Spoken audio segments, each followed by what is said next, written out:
All right, well, back with another episode of What's Next. I'm Jasper Gonzo, of course, your daily dose. With everything going on right now across the country, and especially in Texas, where you had the horrific shootings of 19 children and 2 adults, and of course, the continuous investigations and of what led this person, this mentally ill person, to do such a horrendous thing, of course, you're going to have those on both sides. You're going to have those with the Second Amendment saying that it's absolute, it is unapproachable, and shall not be infringed upon, which is absolutely true per the Constitution. And then you got to have those on the left and those with good intentions that compromise can be made. Well, compromise is a very, very funny word. It can actually mean, well, we can have a middle ground here, or we can just strip away. But with all that going on, you had Groomerville visit Texas last weekend at a Dallas gay bar where you had transvestites flaunting themselves in front of parents and children while the kids were handing out dollar bills. But with that, you have a Texas lawmaker who proposes a bill to protect kids from being exposed, but then you have a California soy boy douchebag who has another quote-unquote solution. Let's take a look. This comes out of the blaze after Texas state lawmaker promises a bill to protect kids from being exposed to drag shows. California state lawmaker says he has an idea, offering Drag Queen 101 as part of the K through 12 curriculum. Yeah, because of course, happy Groomer Month. Texas State Rep Brian Slayton pledged to put out legislation to protect children from being exposed to drag queen performances, but in response, California State Senator Scott Wiener, fits him, issued a tweet in which he raised the idea of integrating drag into the K through 12 curriculum. Quote, "This guy just gave me a bill idea, offering Drag Queen 101 as part of the K through 12. Attending Drag Queen story time will satisfy the requirement," Wiener tweeted.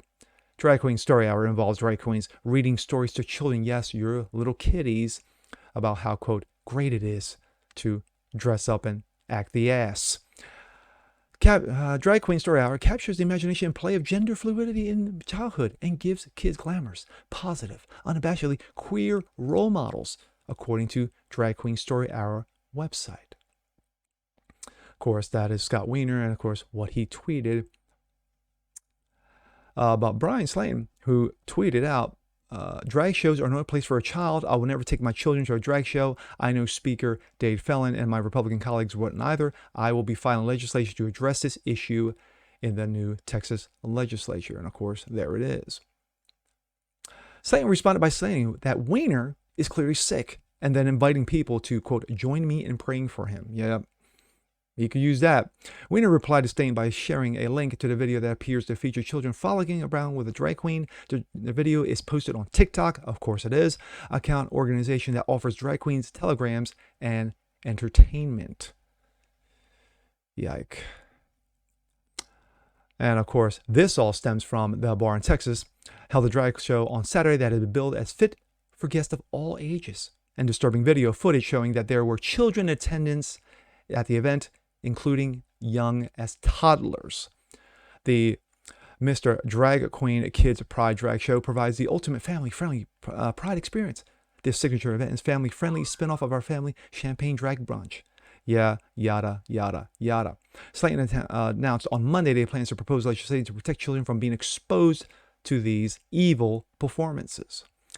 In a statement, the events this past weekend were horrifying and showed a disturbing trend which perverted adults are obsessed with sexualizing young children. Yes, Groomerville.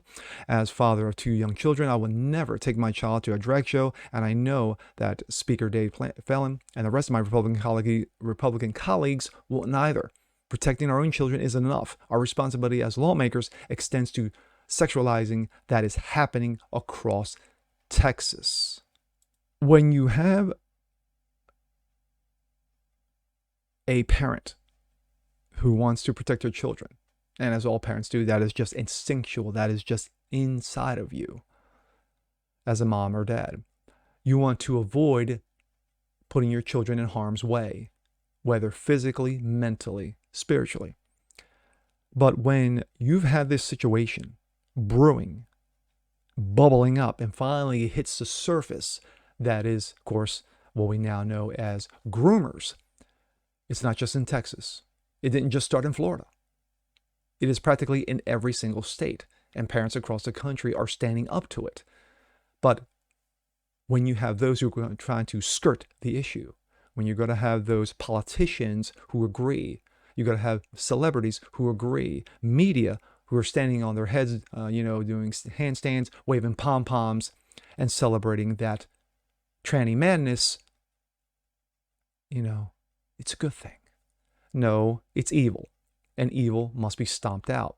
Like I said in a prior video regarding the situation in Dallas, that evil hates to be mocked, and mocked it shall be. So when you have a state senator in Texas saying, hey, you know what? Here's my proposal. Here's what we need to do. Good intent? Yes. But it's reactive instead of proactive. And of course, you had the clown in California. No surprise, California, home of in the land of the fruits and nuts, spout off, yeah, we need to teach drag, have drag show classes, through K through 12, because it'll make it easier for the kids to understand, to quote unquote be normalized to the trash that is tranny madness. But then again, that's just me. And with that being said, I'm Jasper Gonzo. This is What's Next. Want to see more just like this? Please leave a comment below. Like it, share it, subscribe to it, and we'll catch you guys next time. Peace.